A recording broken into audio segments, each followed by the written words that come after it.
Hello everyone, welcome back to my channel. If you're new here, my name is Kara and today we're in a really gloomy, wintry day. If you can hear the raining outside, I apologise.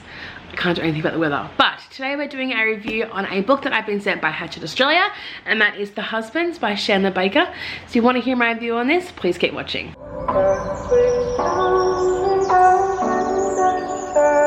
The Husbands is Chandler-Baker's second book, and this is all about a girl called Nora who is a lawyer and looking to move her family to a brand new home and suburb, and she discovers that when finding perfect, so-called perfect little suburban towns, everything is not all up to it as it seems.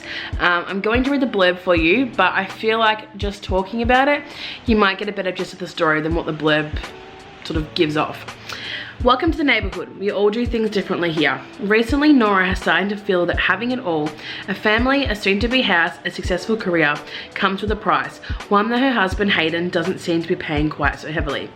Then her house hunting takes them to an affluent suburb neighborhood, and Nora's eyes are open to a new world. One where women can have it all, one where the men actually pull their weight.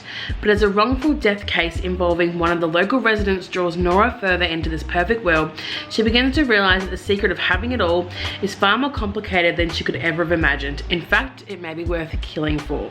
Now, in this story, we just follow our main character Nora throughout the book, but you kind of can get the other perspectives of the other characters in this book as well, especially her husband and the girl she starts to become friends with, such as Cornelia, Andy, there's one more who I cannot think, Alexis.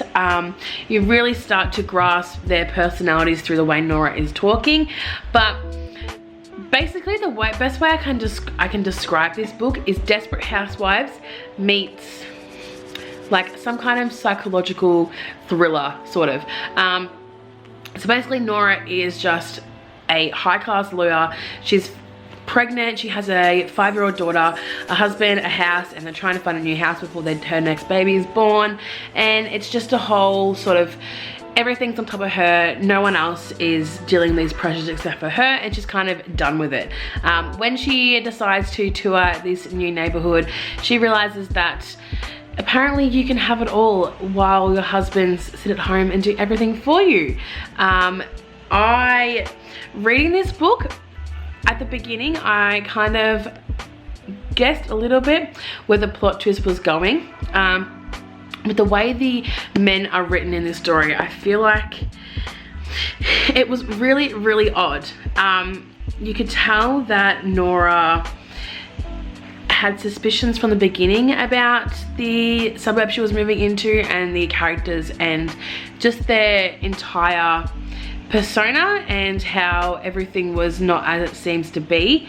And throughout the story you can kind of see where she starts picking little pieces up, and obviously she is there for a lawful death suit, and being a lawyer she's going to pick up these little specks of mistrust and lies and deceit throughout the town. And I really think that, as I said, if you enjoy Desperate Housewives or you are looking for something that kind of puts you on the edge of your seat and you don't want to put it down, this is definitely the book for you. I thought that the ending, the epilogue, I really wish had shown where our other main characters ended up at. We obviously just get Nora's sort of happy ending, but there were so many little things in this book that you would never ever think of. Like our main character, who is sort of the protagonist throughout the entire thing, she just has her web drawn into everything, into the police station, into the newspaper, into the telephone, into like everything. So you kind of can't get away with anything in this suburb.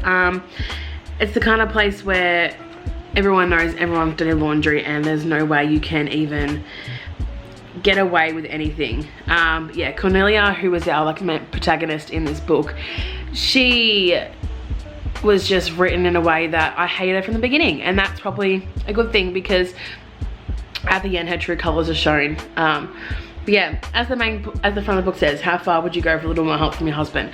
I would not go. My fiance is literally right here. I would not go as far as the characters in this book do, because we would be in jail. That's all I'm gonna say. But yeah, if you're looking for a really like hard-hitting thriller that leaves you on the edge of your seat, I would definitely recommend picking this one up. There is a few, I'd say, little triggers for things such as mental health and rape in this book as well. So that's something that, you know, you need to be aware of before reading a book. Definitely, I'd probably skip out on reading this one. But I would have to say I give this book a 3.5, actually probably a 4 out of 5 for this book. I really enjoyed it, and it's nice to read a book like this every now and then instead of just my normal fantasy romance, which I enjoy. It's nice to read a bit of a murder, which was really nice. So thank you so much to the team at Hachette Australia for sending me this copy for review. If you guys want to purchase it, this is actually available now. It will be released on the 3rd of August for the US and anyone outside of Australia, but it is already available in Australia now, so I'll leave links all down below, or to pre-order if you are outside of Australia. As I said, thank you so much to Hachette. If you guys enjoyed this video, make sure you give it a big thumbs up, subscribe down below, turn on the notification bell so you do not miss an upload, and I'll see you all next week. Bye!